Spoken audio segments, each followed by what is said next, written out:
Joining us here on Bloomberg Quint Live is Anand Mahindra of the M&M Group. Mr. Mahindra, thank you so much for finding the time to speak with us. We live in difficult times, as a generation. You sound like Charles Dickens.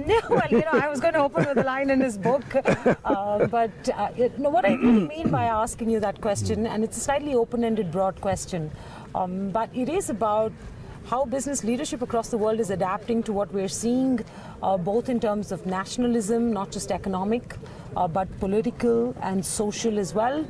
The trade situation, all of this is impacting how businesses look outside and within their own domestic markets. How is that shaping the way you view the world?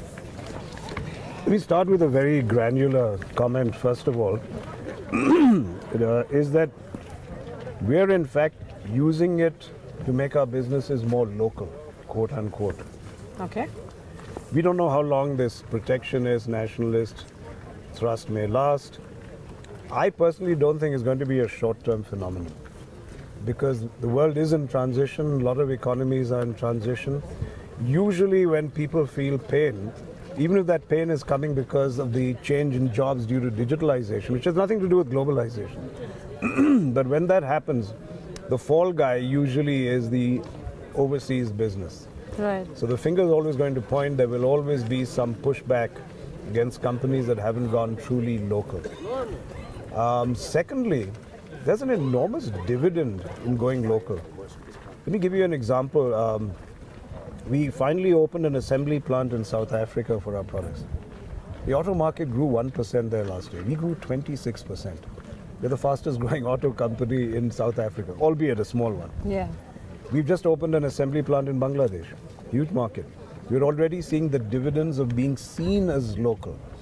So there's a huge economic logic for going local. And once you go local, I believe then this entire question of protectionism and nationalism, is that going to hurt you, I think becomes academic. Maybe that's an exaggeration, but all I'm saying is it's driving us to recognize that we need to belong to the countries in which we do business. Okay, so what does that mean for, let's say, the next 3 to 5 years if you hold on to this view? How do you hope to be able to expand your international/local businesses, whether it's in North America or in South Africa? Well, exactly the way we did. You open facilities there for assembly. They don't necessarily mean huge capital expenditure. You can do it with partners, as we've done in Bangladesh. But there are many, many modalities by which you go local. And then quite apart from the investments that you make, it's also about the kind of people you employ. You need to employ people who are local. You need to get local champions. And you need to give back to the community. I mean, that's what Davos is all about. It's not nice to have fuzzy stuff. Our tractor business in America, we were the first after Hurricane Katrina to be out there helping to clean up the mess. I think that's borne long-term dividends for us.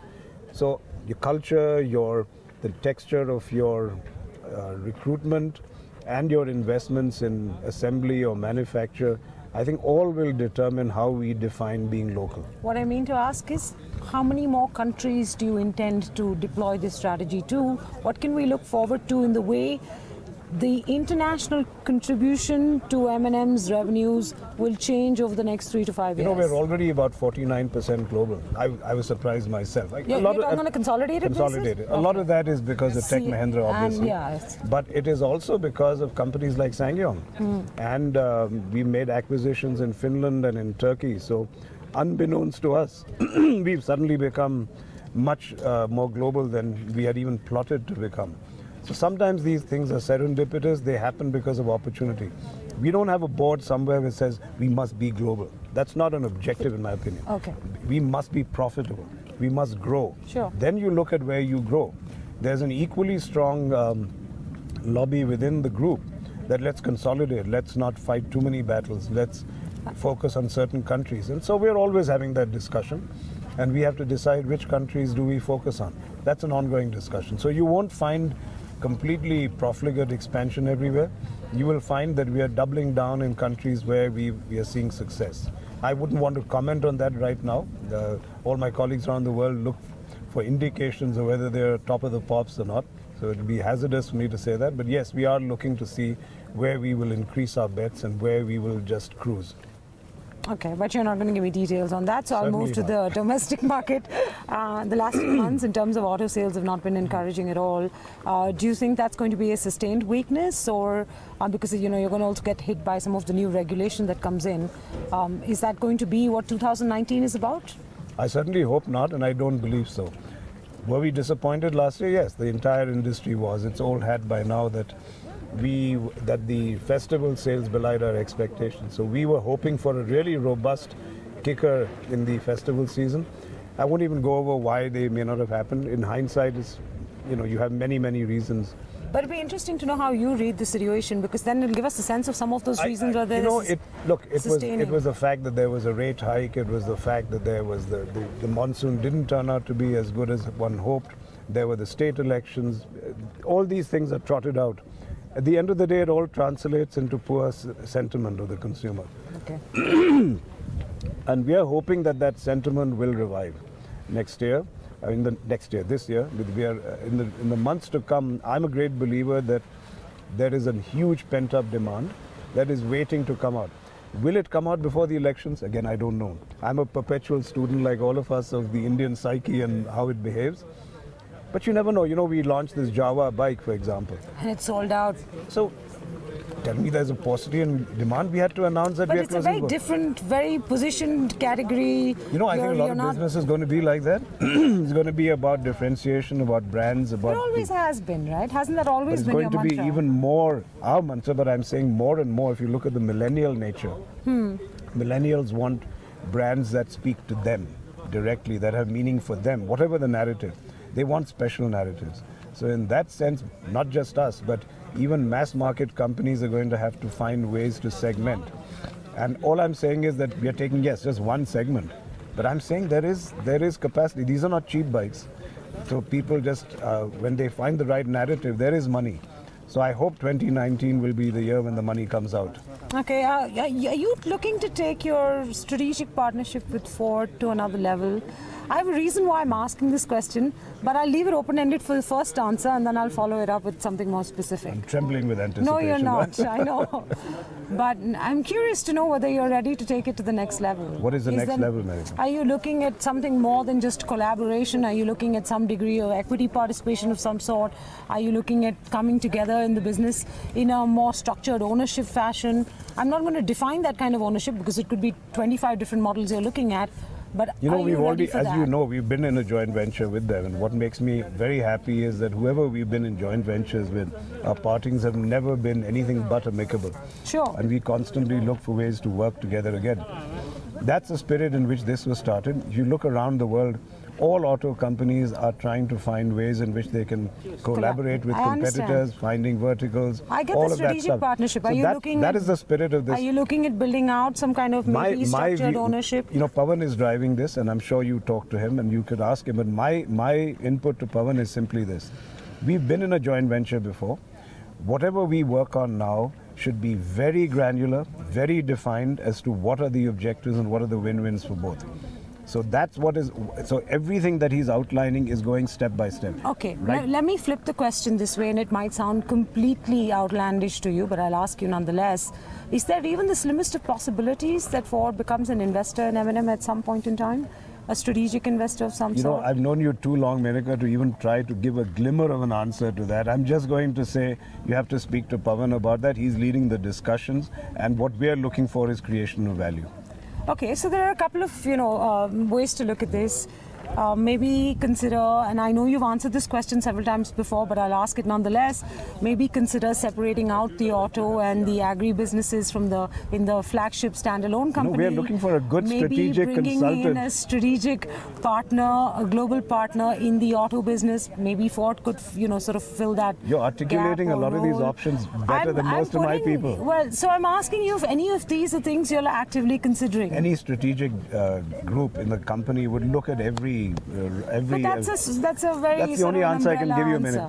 As I said, if you ever decide to change your profession, you're hired in our strategic department. You've articulated these options very well. Thank you. I'm grateful for that. But I must ask you then one more question connected to that.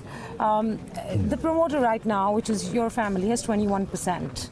And I didn't know that. There is You've never run this as a family business, right? Thank About you. 20 years ago, you took the decision to make this a federated structure. You put in governance systems in place, and congratulations, you've done a good Thank you. job of You being made able my to day. build that out with professional management that actually speaks for the company's performance.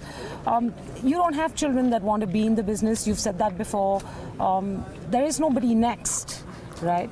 So from a Nobody next from the family. promoter-owner Yeah. point of view, how does this story move forward? I mean, do you stay invested almost like in a family office kind of style? Let's say at some point when you decide to retire, what happens then? Or do you believe that this is the time to maybe find a global strategic partner for M&M to strengthen the variety of offerings that you will have to look at over the next 2 decades? I should reiterate my offer to you for strategy, but no. You will Look, find several ways not to answer my but right question, now, in fact, funnily enough, I think the succession issue is one, whenever we've spoken at Davos, you brought up. So my answer remains the same, Medika, that I don't think it's such a big deal to move to professional management precisely because of the compliment you paid me. That's done. That's what done. I'm saying. I'm talking from an ownership point of view. No, I think that what you talked about, the family office view, I think that's the way we look at it. I hope that whatever role my family plays in the future, it will be one to goad the professional management into preserving our wealth and in fact enhancing it. But after you, there is no one interested in being Not in able my family, to look. no. Yeah, so therefore I'm saying, No. I'm wondering if you're looking at this differently. That's what. No, because not 20 years ago, you looked at, family-owned businesses very differently. And you created this federated Right. structure. So I'm wondering if you're No, looking not at this really. ownership No. situation differently in any No, fashion. I think it remains pretty much the same. Right now, you know that the situation. I'm 63 now, so the idea of somebody replacing, and already, Pawan is the MD. I'm not the MD anymore. Active management, I'm not talking about at all. So active management is what is the preoccupation. That's taken care of. You did that over the last 2 decades. And that succession process is one in which the board is very involved in. That's fine. And I hope that what we will do is set a template that will be easy for the board to follow in the future successions. So you're not ruling out a Ford investment or ruling in one in any fashion or any I don't structured... know. What has that got to do with Ford? No, I'm just asking. Or any kind of international interest, in M&M. No, but to answer I'm your just wondering. question, whatever I told you, as you said the last time we spoke, nothing has changed since then. So it's all the same. It's all the same. Okay, so there ain't going to be any ownership changes over the next few years. I'm giving you the answer, but you've changed the question around in so many ways, It's so the I'll same probably one. stop there. No, I'll just tell you that, as I said, as far as succession is concerned, my position remains the same. All right. One last question then before you have to move on to the next interview. The political climate is interesting. Yesterday I was talking to Sajjan Jindal. He made the case for why Prime Minister Modi and his party should get a second term. But what do you make of where India stands and how the government has performed? Anika, you know me, I never get into scorecards. I never talk about it. My position is very clear, that I don't get paid by shareholders to make political I was comments. going to quote you. I know you were going to say this, yeah. And even whether it's Twitter, whether it's social media, people say, why don't you be more provocative? I say, look, as long as I have a job, I will not be provocative for no reason. No shareholders understand don't that. appreciate that. When I retire, I'll be much feistier on Twitter. That I promise you. All right. Then we're Okay. going to have to wait for that. Thank you very much for Not your too far. time. Take care. Bye. See you. Bye-bye. See you.